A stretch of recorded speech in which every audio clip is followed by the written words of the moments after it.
नमस्कार. कोल्हापुरी तडका या चॅनेलवरती मी स्वाती तुम्हा सगळ्यांचं मनापासून स्वागत करते. चला तर आज आपण एकदम भन्नाट चवीचा फक्त 2 ते 3 कांदे वापरून अगदी चविष्ट आणि पोटभरीचा झटपट तयार होणारा असा पदार्थ पाहणार आहोत. चला तर ही रेसिपी कोणती आहे ते पाहून घेऊया.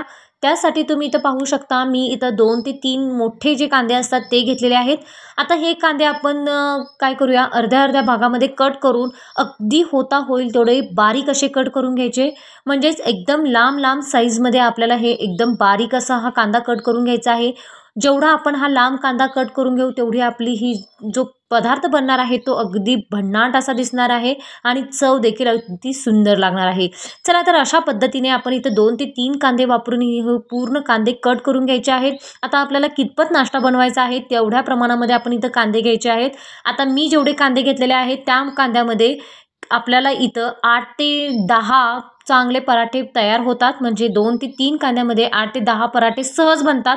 म्हणजे आपण इथं बनवणार आहोत कांद्याचा पराठा अगदी सुंदर आणि चविष्ट असा. चला तर इथं मी सगळे कांदे हे काय केलेले आहेत बारीक असे कट करून घेतलेले आहेत. आता काय करूया, हा कांदा थोड्या वेळासाठी तसाच ठेवून देऊयात. आता त्यानंतर एका भांड्यामध्ये मी काय केलेलं आहे, गव्हाचं पीठ मी इथं 3 कप गव्हाचं पीठ घेतलेलं आहे. एवढ्या कांद्यासाठी एवढा म्हणजे आपल्याला ही कणिक हवी आहे. त्यानंतर चवीपुरतं मीठ टाकायचं आणि थोडं थोडं पाणी मिक्स करून आपण काय करायचं आहे, हा पिठाचा गोळा मळून घ्यायचा आहे. जसं आपण चपाती बनवतो, चपातीला बनवताना आपण जसं कणिक मळतो त्याच पद्धतीने आपण हा पिठाचा गोळा मळून घ्यायचा आहे. थोडं थोडं पाणी मिक्स करायचं आणि घट्टसर असा हा कणकेचा गोळा मळून घ्यायचा आहे. लक्षात ठेवा इथं अजिबात पातळ असं कणिक करायचं नाही. जर जास्त प्रमाणात पातळ झालं तर आपला पराठा पण फुटू शकतो. म्हणजेच काय लाटता पण येणार नाही. त्यामुळे थोडंसं घट्टसरच हे पीठ ठेवायचं आणि त्यानंतर हाताला थोडंसं तेल लावून पुन्हा एकदा मर्दून घ्यायचं आणि त्यानंतर ह्याच्यावरती एक झाकण ठेवून हा पिठाचा गोळा भिजण्यासाठी ठेवायचा. चला तर त्यानंतर आपण इथं काय केलेलं आहे, कांदा जो कट करून घेतला होता बारीक अगदी तो कांदा घ्यायचा. आता यामध्ये काही आपण मसाले टाकणार आहोत. सर्वप्रथम आपण इथं पाहू शकता मी इथं चवीपुरतं मीठ घेतलेलं आहे, गोडा मसाला एक अर्धा चमचा, त्यानंतर लाल तिखट अर्धा चमचा, जिरे 1 चमचा, हळद अर्धा चमचा घेतलेला आहे आणि त्यानंतर चाट मसाला जरूर वापरायचा आहे 1 चमचा घेतलेला आहे. हे सगळं मी यामध्ये कांद्याच्या ह्याच्यामध्ये टाकलेलं आहे. त्यानंतर हिरवी मिरची, आलं आणि लसणाची पेस्ट म्हणजे 1 ते 2 चमचे टाकू शकता. त्यानंतर आपण आवडीनुसार भरपूर प्रमाणामध्ये कोथिंबीर टाकायची आहे. लक्षात ठेवा इथं आपण जो काही लाल तिखट टाकलं, लाल तिखट आणि हिरवी मिरची पण टाकलेली आहे, या दोन्हीचं प्रमाण बघूनच टाकायचं आहे, हे मात्र जरूर लक्षात ठेवा. चला तर आता हे सगळं एकजीव करून घ्यायचं. पूर्ण जो बारीक आपण कांदा चिरून घेतलेला आहे त्या कांद्याला काय केलेलं पाहिजे, हा सगळा मसाला लागला पाहिजे असं सगळं मिक्स करून घ्यायचं. आता आपला इथं मसाला म्हणजे कांद्याचा मसाला इथं रेडी आहे. आता इथं बघू शकता आपण इथं पीठ भिजण्यासाठी ठेवलं होतं, तो पिठातला एक गोळा काढून घ्यायचा. थोडंसं हाताला तेल लावू शकता किंवा पिठाचा पण वापर करू शकतो. थोडंसं हाताला मी पीठ लावलेलं आहे म्हणजे आपल्याला जे सारण आहे, कांद्याचं जे सारण बनवलं आहे ते भरण्यासाठी सोपं जातं. त्यामुळे थोडंसं मी पीठ लावून घेतलेलं आहे. अशा पद्धतीने मी व्हिडिओमध्ये दाखवते या पद्धतीने अशी छान वाटी बनवून घ्यायची. म्हणजे कणकेची छान अशी वाटी बनवायची. म्हणजे त्यामध्ये आपण जे काही कांद्याचं सारण बनवलं आहे ते छान असं व्यवस्थित बसलं जाईल या पद्धतीने असं याची वाटी बनवायची आणि अशा पद्धतीने असा हा कांद्याचा मसाला भरून घ्यायचा आणि एका हाताने छान असं त्याचं कांदा एका बाजूने आत छान पसरवून व्यवस्थित सेट करून अशा पद्धतीने गोळा बनवून घ्यायचा. जसं आपण पूर्णाची पोळी भरतो त्या पद्धतीने किंवा पराठा आपण भरतो त्या पद्धतीने आणि पूर्ण पॅक बंद करून घ्यायचं. आणि त्यानंतर थोडं थोडं पीठ पण मिक्स लावू शकतो, कारण हा याच्यामध्ये कांदा काय असतो ओलसर असतो, त्यामुळं आपण पिठाचा वापर जरूर करायचा आहे. आणि त्यानंतर असं या पद्धतीने असा हा पराठा गोल गोल साईजमध्ये अगदी हलक्या हाताने हा पराठा लाटून घ्यायचा आहे. अगदी म्हणजे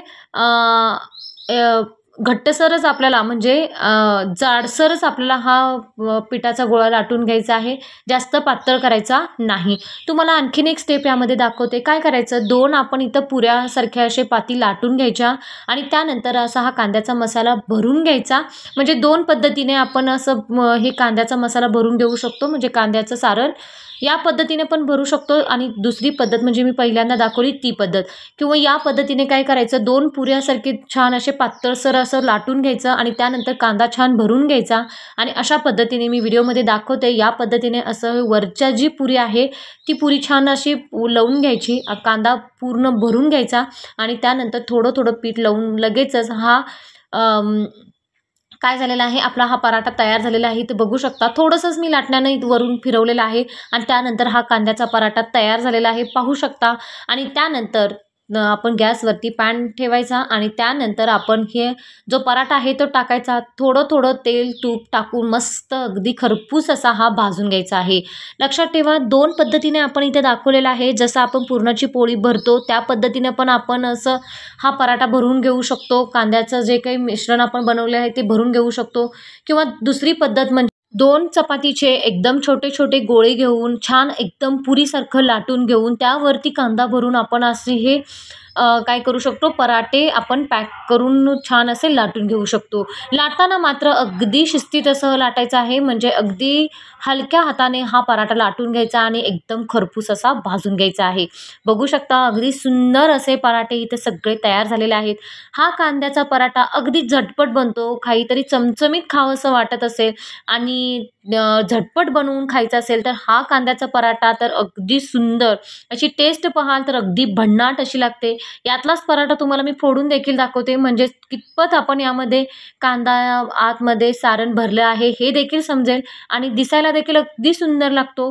दही बरोबर कोणत्याही चटणी बरोबर आपण हा पराठा सर्व करू शकतो, किंवा शेंगदाण्याची चटणी म्हणा, लसूण चटणी वरून टाकून आपण हा छान असा पराठा सर्व करू शकतो. नाश्त्यासाठी बनवा किंवा जेवणासाठी बनवा, अगदी पोट भरेल इतपत आपला हा पराठा बनून तयार होतो. अशा पद्धतीने तुम्ही हा कांद्याच्या एकदम बारीक असे स्लाइस करून मस्त असा पराठा बनवून पहा आणि कमेंट करून सांगायला मात्र विसरू नका. चला तर मग हा कांद्याचा पराठा कसा वाटला कमेंट करून नक्की सांगा आणि अजूनही चॅनलला सबस्क्राईब केलं नसेल तर लवकरात लवकर सबस्क्राईब करा आणि अशाच वेगवेगळ्या रेसिपींचा आस्वाद